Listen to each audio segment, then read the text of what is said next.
producer and director to please stand up for a photo op. Pwede ko ba invite din yung writer namin, si Pam Miras? Yes po. Invite, sama ka dito. Gusto ko na. And si Salome, siya yung basis ng story natin. Can we invite her? We have more chairs. Yes po, Direk.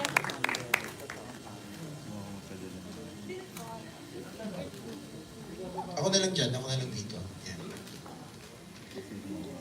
Okay, Salome and Miss Pam. Ako na dito. And can we all stand up for the photo?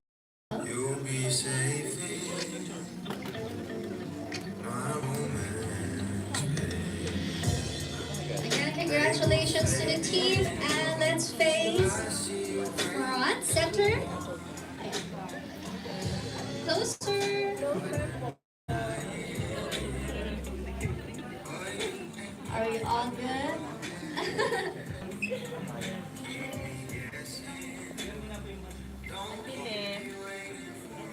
Let's face the center, smile.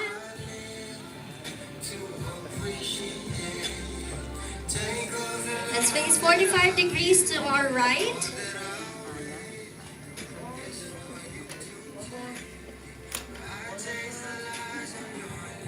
And 45 degrees to the left. And once again, center.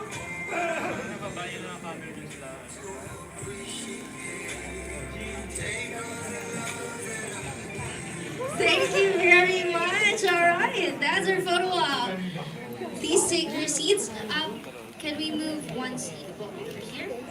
One more. Yeah. Thank you.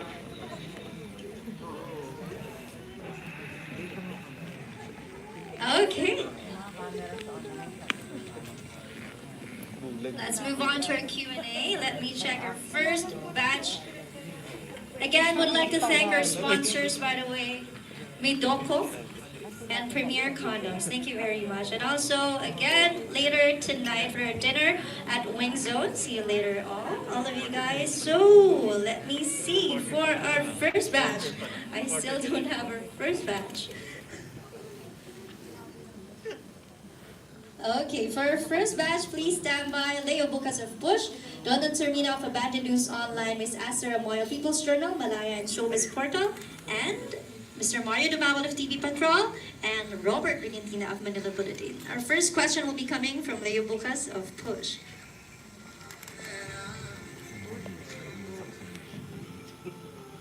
Congratulations muna sa inyong lahat. Ang tanong ko para kay Rose Fan, unang tanong, ano ang reaction mo ngayon nang pinapanood mo sa malaking screen ang produkto ng ginawa mo, including all those sexy scenes, etc., etc. Kinabahan ka ba o nailan? Well, actually po, first movie na solo ko na pinanood ko sa screen. So, first time ko talaga to. Kaya yung kaba ko as in, at the same time, yung genre pa parang, di ba, sexy talaga. Pero yun nga, sinat ko nga kahapon si Marco. Sabi ko, Marco, papanoorin ko na ba? Or doon lang sa screening kasi baka hindi ko kayanin. Sabi niya, ano ba? Hindi na lang natin panoorin. Pero pinanood ko na kasi yun nga, since first time ko talaga, kaya baka para maano ko na yung pakiramdam ko. So, ayun, sobrang happy ako and thankful. Happy and Shocked ako. Pero, mukhang na-enjoy niyo naman. Na-enjoy niyo po ba? Sana nagustuhan niyo yung movie. Ayun po. Thank you so much. Follow up ko sa'yo. Doon kasi sa movie mayroong issue tungkol sa hindi natin tanggap yung personality mo, yung ganda mo. Sa personal na buhay ba, dumaan ka sa ganung point na hindi ka gandang-ganda sa sarili mo, na wala kang self-confidence, nawalan ka ng self-esteem dahil sa itsura mo? Well, opo. Especially na nag-start ako. Kasi that time, medyo bata pa ako. So parang mas... Ilang years ago yun? Nung mga, na nag-start ako as pop girls, yung mga 13 years old. And you are now? 26. Opo. Yun, kasi that time, syempre nung nag-start ka, medyo mahirap talaga pumasok sa industry. Lalo na po before hindi po katulad ngayon na medyo kahit papano, mabilis. So dati parang, yun, dami kong iniisip kung mag-stop na ba ako or ano bang kulang sa akin. Parang everyday, lagi akong meron pinaprove sa sarili ko na ano pa ba ang kulang. Actually, dumating nga ako sa point nun before na talagang pumunta pa ako ng Viva kay na boss na parang nasabi ko na talaga yung ganung part sa buhay ko na ano pa bang kulang, ano pa ba yung mali. Na parang, kasi may mga ganun eh. Siyempre, tayo hindi naman most of the time na malakas yung loob natin na parang pag nireject tayo, okay lang. So, pag sunod-sunod kasi medyo mabigat talaga. So, naramdaman ko din naman yung ganung feeling na sa buhay ko. I think lahat naman ata tayo nakaka-feel ng ganun. So after tonight, yung 13 years ng journey mo bilang artista ay masasabi mong worth it naman. Well, yes po. Especially sa movie na to. Parang lalabas ko na 100%.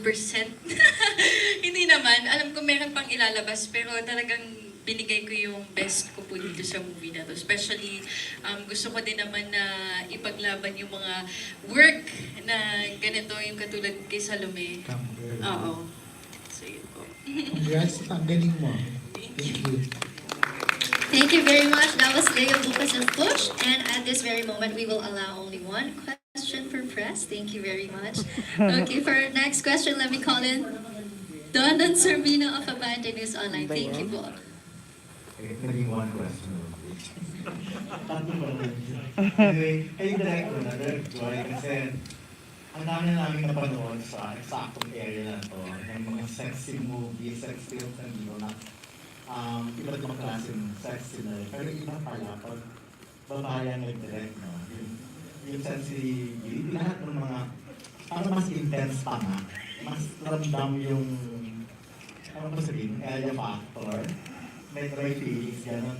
So, galing yun, direct ko kasi alam kung nakagawa ka na before pa ng mga mas matitinding project, no? So, first time ko na panood, humingi ka ba ng advice sa mga producers mo kung paano ba gumawa ng gano'n katinding love scene and paano pinagandaan natin? Ano ba? First question, yung for the film, I approach it kasi na not as a sexy film necessarily. Mas conscious po ako na ikwento yung story kasi very sensitive. I mean, very tricky ikwento. So, I was more focused on trying to get into that space na wherein I get to give justice to the script, of course, no, ni Pam, and to the story na tinulungan din kami ni Salome, and of course, other cam girls na research namin. I think that is more important as in terms of process for me. In terms of yung approach to the sex scene, ang for me kasi kailangan nararamdaman ko, madali kasing makakita ng hubaran, pero yung makaramdam ng kung ano man yung dapat mong maramdaman at that, yung feeling mo nasa loob ka ng eksena. Lagi yun yung hinahanap ko, yung feeling ko nasa gitna nila ako. Parang gano'n. For me, yun yung hinahanap ko when I shoot yung mga ganito. Kasi, it's not really, yun nga eh, kasi hubaran hindi naman po siya kakaiba. You know, nudity naman po, we see it everywhere. Pero yung emosyon, yung feelings, o libog man, yun yung mas for me importante in terms of capturing. Of course, yung visuals din, of course, syempre kailangan umaayon din to the story and all. Meron na rin po ako nagawa, my first film, Nilda, short film sa Urian. That was also an erotica na coming of age, pero medyo experimental. So, very early on in college, medyo malaki po talaga medyo napasok ako sa mundo ng, parang medyo for a time na obsessed ako sa mga eroticas, yung mga European eroticas, ganyan. So, medyo, yun po, yun in terms of influences. Ayun, parang kasi Actually, nagulat ako. And then congratulations. Eksakto direct, ganun din yung naramdaman ng mga kaharap ko dito ng nagdalawang nandito. So maraming salamat. Good luck. Thank you very much. That was Don and Serena of Abada News Online. Up next, we have Miss Esther Amoyo, People's Journal, Malaya, and Showbiz Portal. Hindi ako sa Malaya at saka sa People's Journal, PM. Ang hirap siya lang. Hindi ko malaman kung sinong itatanong. Siguro this time, yung tatlong director. Direk Antoinette, you are also a storyteller. Tulad ni Direk Joy, and of course si Direk Dan, being the producers also of this movie. Kayong dalawa muna, bago si Direk Joy. Were you satisfied with sa Joy? And then si Direk Joy, Joy naman, anong discoveries mo doing this movie? Especially, I think this is the first time that you've worked with them. Ako, nung pinitch pa lang ni Joy sa amin, before we pitched it to Viva, and niya kay Pam as writer, parang nakita ko na ibang klaseng kind of discussion yung mabibigay ng pelikula. Siya yung pumili kay Pam to be the writer. So, it's about Kitty K7, a cam girl, a woman, and it is written by a woman and directed by a woman. And yung tinatakan niya kasi sex work, and very tricky na subject siya. And I think napakita sa pelikula yung ako personally I believe that sex work is work, and cam girls and sex workers deserve protection. So ito yung parang sa start pa lang magkatulad na kami ng pananaw ni Joy tsaka ni Pam. And sobrang na-appreciate ko na sobrang dami nilang interview with Salome. Kasi nakikita ko sila sa iba't iba, minsan may emergency meeting sila para lang i-check tama ba to, ganyan, kasi parang sobrang sensitive nung issue na kapag meron kang sinulat na eksena na makaka-hurt sa mga cam girls or sex workers. Yung binild nila na script, mawawala ng ng saysay kapag hindi siya from the perspective of a real cam girl or sex workers. For me naman, mas una ko nakilala si Pam kasi si Pam was my batchmate din sa Malaya. Actually, her short film won that batch. So si Pam, matagal ko nang gusto maka-work kasi alam ko how brilliant of a filmmaker she is. Tapos si Joy, na actually nagsimula lang yung usap namin sa isang inuman, random inuman sa taong bayan. Tapos lumalim yung usap and nagagawa tayo ng pelikula minsan, ganyan. Tapos nung nag-open pitches yung Viva for sexy film, na isa si Joy sa mga naisip ko. Kasi gusto ko kung may gagawa ng pelikula na sexy, plus yung pagkakagawa. Plus, iba nga yung perspective pag galing sa babae. As opposed to halimbawa ako yung nag-direct. Iba yung touch ng babae na babaeng director, babaeng writer, and even our cinematographer, Gara, did a wonderful job. So yung mata din ng cinematographer, napakalaking factor kung anong nakikita niyo sa screen. And so personally, I'm very happy with the output and the process that Direct Joy, Salome and Pam went through to the research. Kasi kami dito personally sa Project 8, gusto namin ng material na para may pinaglalaban. And dito pinaglalaban natin yung rights ng sex workers. Na dapat, yun nga, ang hashtag decriminalize sex work. And like what I said sa press con, kung kukumpara natin tayo sa bansa natin to somewhere like Amsterdam, where sex workers have rights and they have kumbaga they have testing, alaga sila ng government, and they also pay taxes. So parang pa lang yung may statement na siyang sinasabi. So the fact na ganun, happy na ako sa pelikula. And watching it through editing, ilang beses ko na napanood yung pelikula in so many stages. I am so very happy to have worked with Direk Pam, Rose, Marco, Salome, and Direk Joy, and of course, Miss Dolly. So, ayun. So, nagpapasalamat ako sa kanila lahat for this film. Thank you, Direk. Yung experience na to, sobrang, I guess, first time ko rin to go through this kind of process because siguro we normal, no? And then thankful din ako scenes kasi ayaw namin ma-feel nila na pagdating nila sa set doon pa lang nila malalaman kung ano yung mangyayari. So ganun po yung importansya na ibinigay namin for respect, you know, and to the process and to the actors. So, very, very interesting process and experience for me po. Thank you, Direk. Thank you very much, Miss. From your perspective, Anna, we'd like to hear your verdict about the movie and the performance of Rose. At ano yung masasabi mo na ikaw ang naging impression ng pelikula nito? Go ahead. Sorry. I'm so overwhelmed. You are? Yeah, I am. And I didn't, going into this, I was, really happy that my input was sought because it's really important that my work and yung humanity ng sex workers was represented fairly. And I feel like parang yun yung pinaka na-communicate ng film sa akin. Na yes, we are human. We are putting out a commodity that is very wanted. Sex, everyone wants sex. Everyone wants to see sex. Everyone wants to make porn. Pero a lot of people really forget that it comes from a real person with emotions. And parang, sorry na, overwhelmed talaga ako.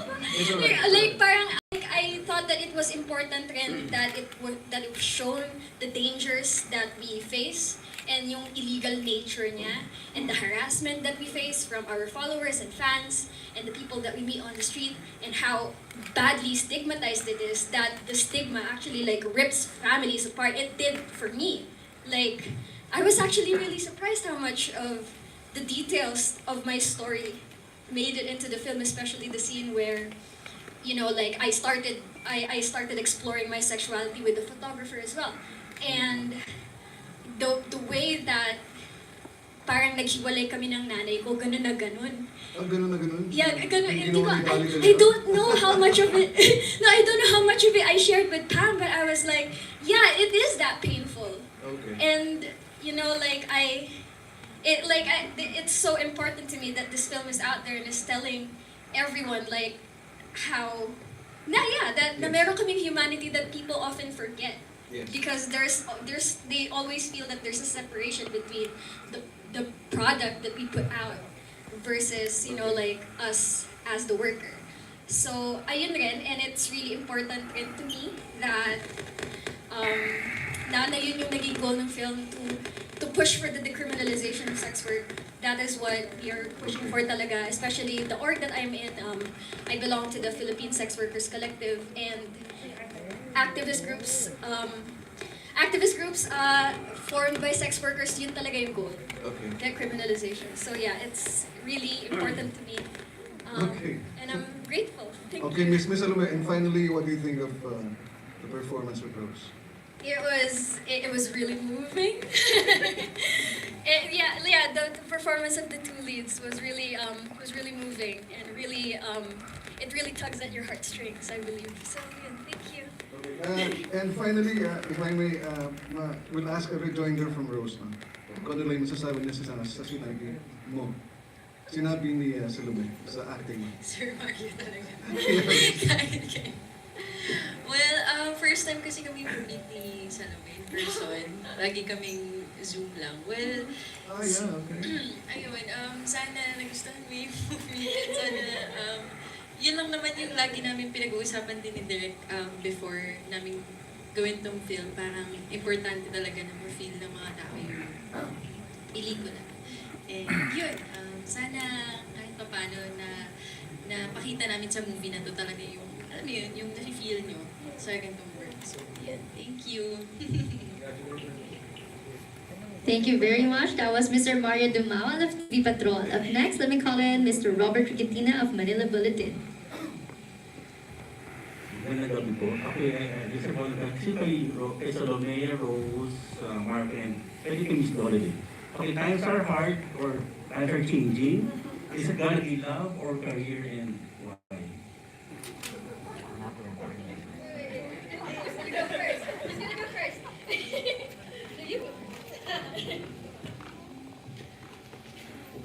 Well, before talaga, nung bata ako, parang lagi kong iniisip kailangan career.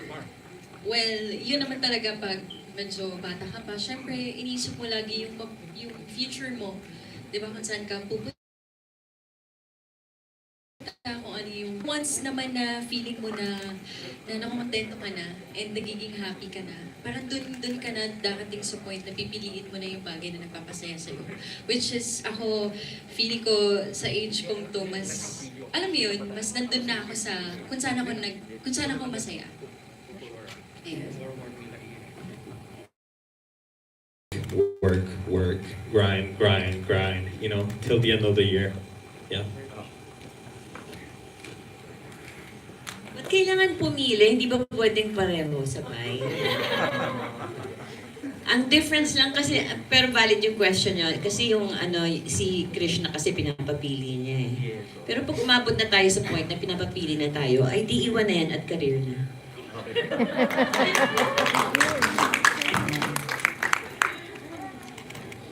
Salome? Ay, sige.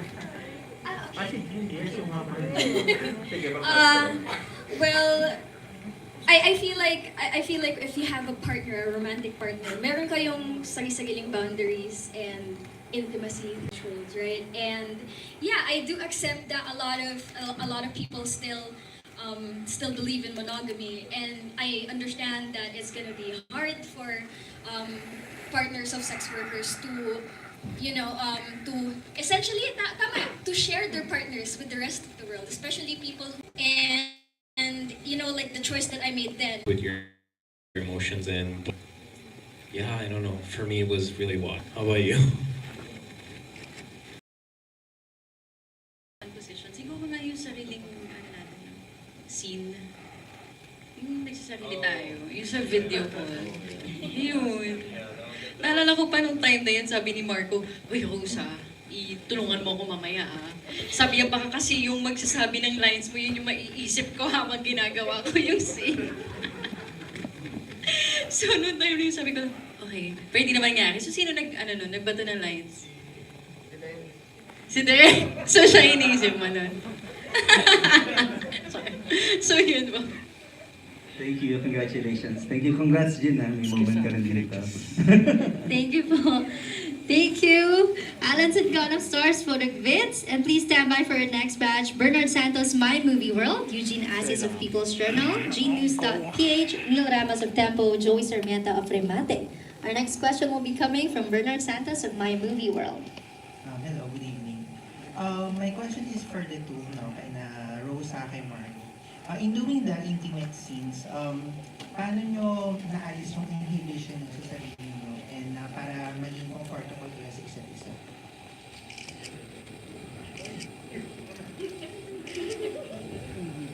I mean, just a couple of glasses of wine does the trick, you know. No, but a lot of workshop. We did how many sessions? 5, 6. Yeah, we did 5 or 6 sessions, and previously than that, we knew each other. So I don't know. I think, to be honest, she was more the one throwing herself out and talking to me more because I feel right. Am I wrong? No. Yeah. I mean, yeah. I think she was really the one breaking the ice, and it turns out to be, good actually. And the movie, it turned, yeah. Okay, I'm just. Yep. Got in the loop. Alright.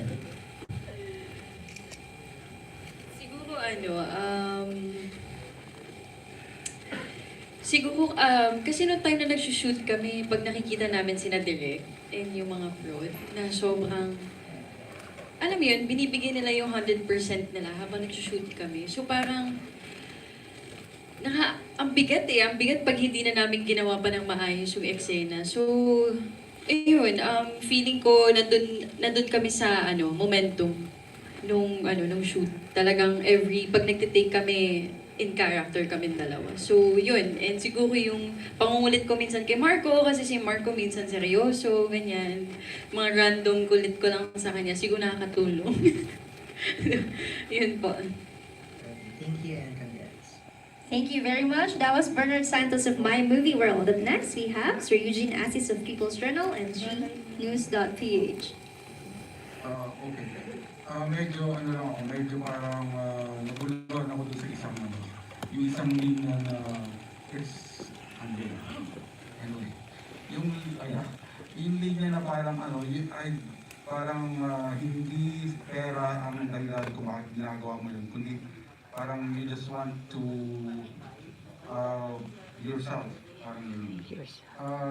Tapos ngayon lang ako nakakita ng story about sex workers na kumbaga may pera, yung working on a regular job and then doing it for yung sabi mo, you want to show love for yourself.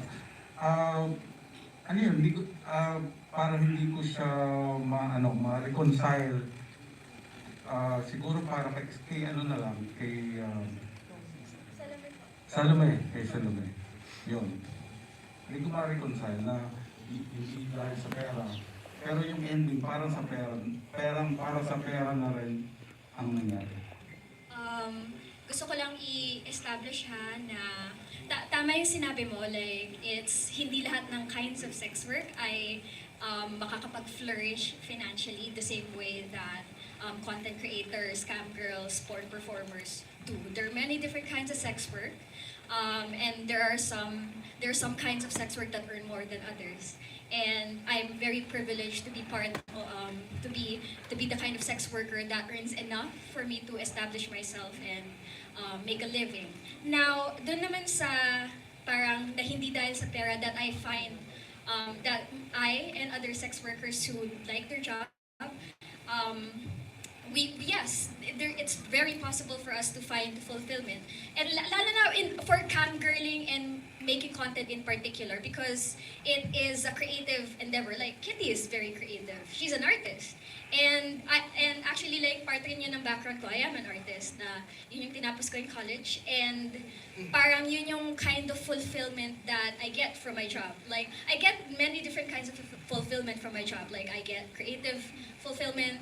I get to be creative. I get to be an artist. And what else? And yeah, like if you are the kind of sex worker that takes pictures of yourself, makes content of yourself, parang like when you see yourself in a different lens, tama yung parang transformation na pinagdaanan ni Kitty, na the moment that she sees herself in her pictures, she sees her beauty, she sees her worth, and the fact na nababayaran siya for it, it's a really important and transformative process. So ayun, I hope that answers your question. Thank you. Hindi naman second question to. Gusto ko lang i-congratulate si Miss Dolly De Leon for your yung honors na dinala mo sa Philippines sa iyong Cannes film. Performer who chooses this career. Lalo na ngayon na lahat kami independent, lahat kami self-made like Kitty. Hindi lahat kami nakaka-achieve ng ganung klaseng success. It still depends a lot on the existing capital that you have. Like si Kitty, maganda siya. And she's very conventionally attractive. And yun yung mga hinahanap from content. It was easy for her to be able to show her face. And parang all of these factors nag-contribute siya dun sa success, sa financial success ni Kitty. And hindi naman lahat ng sex workers may ganong klaseng capability, may ganong klaseng kapital. Meron sila, hindi lahat merong capital to buy equipment, di ba? And hindi lahat creative and social media savvy. So, hindi lahat nagiging successful. Like, there are many failure stories in sex work. So, ayun. Hindi siya stable na trabaho. and hindi ensured ang success in this kind of industry. So, ayun, maswerte lang kami ni Kitty na nag-flourish kami kasi yun yung parang aligned siya with our passions. Pero hindi yun universal na experience of sex workers. Thank you. Thank you very much. That was Sir Neil Ramos of Tempo. Our next question will be coming from Sir Joey Sarmiento of Remate. Hi, good evening. Kanina may naalala akong line sa movie na parang sinabi niya sa mother and si Rob na scene na parang that job, cam girls is like a dirty job, parang maruming trabaho. Sinabi ni Dolly dun sa eksena. So gusto ko lang malaman since si Rob and si Marco gave life to the role of a cam girl and ikaw being the client. So sa sariling pananaw nyo, is it really a dirty job? Kasi medyo, it's a cross di ba? Between the, you earn money and then at the same time, you're exposing your body to it sa internet. For me, hindi. Kasi parang, since kami artist ngayon, kapag iniisip namin ganun, parang ganun din kami. I mean, parang edi dirty din kasi, syempre, kami parang nagpa-portray kami ng character. Ibig sabihin parang ganun din. Sa akin kasi hindi ko siya nakikitang ganun. Well, open-minded ako sa mga ganung klaseng bagay. May mga iba't iba tayong opinion sa mga bawat sitwasyon. And ako naman, open ako sa ganun. So for me, kung saan ka lang talaga komportable, kung saan bagay ka masaya, and alam mo yun, kung hindi ka naman nakakaano ng ibang tao, well, yun nga, sa country lang talaga natin kasi yung medyo hindi pa talaga okay. Pero sana dumating tayo sa point na maging okay na. And yun, for me, hindi ko siya nakikita masama talaga. Pero hindi ko ina-encourage lahat kasi especially sa Facebook din na every time na pinopromote ko din, ang daming nagko-comment na sa akin ng gano'n na parang dahil ako yung gumana, parang ina-encourage ko. Hindi, di ba? Hindi siya okay na para sa lahat gawin to. Pero yun yung kung saan ka masaya, kung okay ka dito, walang sa pilitan. Importante masaya ka, komportable ka. Hindi mo kailangan pilitin yung mga bagay. So yun po. Okay, thank you. May isang follow-up lang ako. If you have a relationship, like kung may boyfriend ka, halimbawa, and your boyfriend watches cam girls on the internet, is it okay with you? Kita ng kanyang katawan kung ano-ano, di ba? Parang sinsilosa pa akong tao. Baka iba yung dating sa akin. So siguro kasama ko okay lang. Kasi sabay tayo. Okay, thank you. How about si Marco? I don't know, I think dirty is a judgment. To me, dirty is people who kill people, not someone that puts food on the table. You know what I mean? I didn't really have much of a judgment before on it because it didn't really affect me. In the States, one is in Italy, and they started doing OnlyFans and stuff like that. And I'm telling you, man, I'm like this close. I'm like this close because I'm just saying, they earn a lot. They have their own schedule and time, and I'm telling you, I don't know about you, but it's like one of the happiest people I know because they really are in control of everything, of what they're doing, of what they're earning, of what they're posting, of what is seen of them. So honestly, if it really helps you out, I don't think it should be called dirty. We're in the 21st century. We gotta move on from these prejudgment because honestly, that's why we're not growing because we then a lot could change. Okay, thank you, Margaret. That's nice.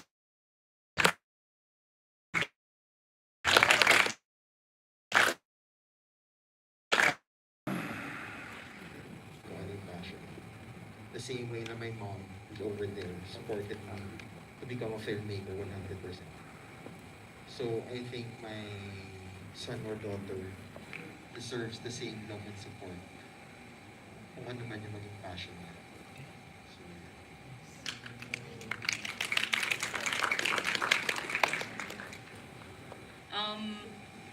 Parehas ng sagot ni Dan. Basta yung pera na kinikita niya ay hindi galing sa nakaw. Walang masama sa trabaho. Miss Pam? Oh, of course, support lang ko. Pero to clarify lang, yung mensahe ng pelikula about sex work, ay tama yung sinabi niya, hindi lahat ng tao ay may kapital or may capacity na maging successful sa trabahong to. Dahil hindi natin nakikita, kaya natin nabubukad lang. Pero kasama din siya yung analytics, pag-aaral kung sino yung market mo, and a lot of those other things that make people, adult content creators, more successful. So, I think nagiging dirty lang siya at hanggang ngayon, illegal siya sa Philippines. Wala akong makikitang OnlyFans dito.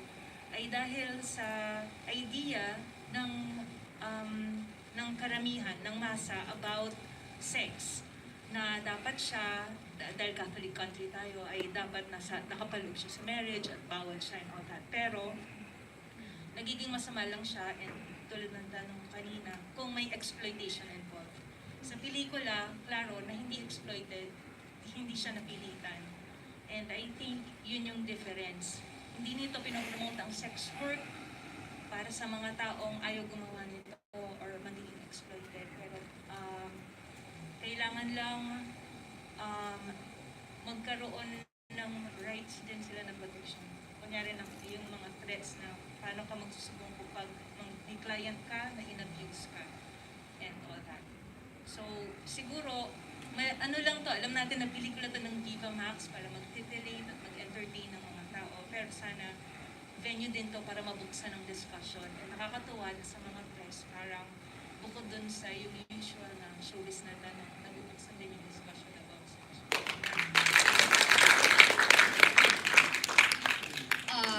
First of all, ayoko magkaanak.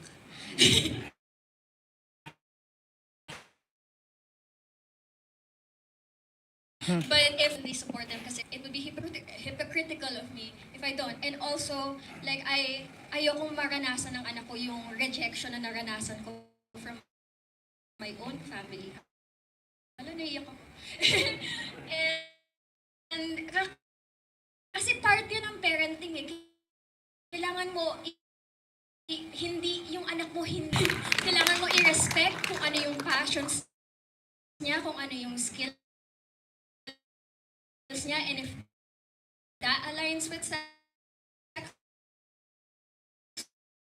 work, you have to accept that. That is your duty as your parent, as Ko sa mga bawat desisyon ko kasi alam ko nandyan siya. Naiyak tuloy ako na to.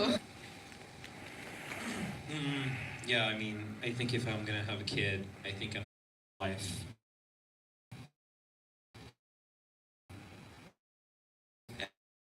And so, Yung mga dirty, easier live life, you know.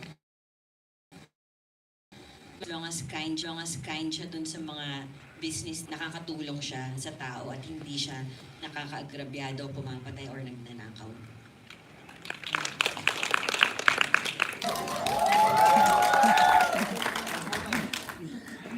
Parang lahat po kami kasama yung mom namin. So hello to all our moms.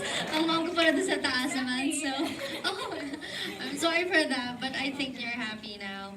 So, I share the same sentiment with everybody po. Kung ano yung passion ng magiging anak ko in the future, I will support that. Yun lang po. So that concludes our Q&A. I'd like to ask everyone to please... I love how safe your answers are all this every single time. Every single time. I'm a host, Marco. Thank you, Miss Dolly. I remember it again. I'm part of the cast. But thank you, everybody. Thank you for, again, for the support. Thank you to all our press. And at this very moment, please invite everyone to support our movie, QDK7. Let's start off with Salome. Please invite everyone to support the movie. Hi, I'm inviting everyone to watch Kitty K7 on Viva Max. It's a very touching, informative, and humanizing film about sex work and love and family relationships, and I feel like everyone could take away something really important from it. Sino po sila? Miss Pam. Shy. Please go ahead. Subscribe po tayo sa Viva Max. Marami pong mga pelikula doon bukod sa PTK7 na mapapanood doon. Pero syempre, unahin po natin yung Kitty na, ewan ko, ito lang ata yung first na sexy na babae yung gumawa, nagsulat. Or meron na? First. Yeah, so Direct Joy, ayun, congrats sa parang really like Miss Dolly. Manood po tayong lahat ng Kitty K7 kung saan makikita natin kung paano mahalin ng babae ang kanyang katawan.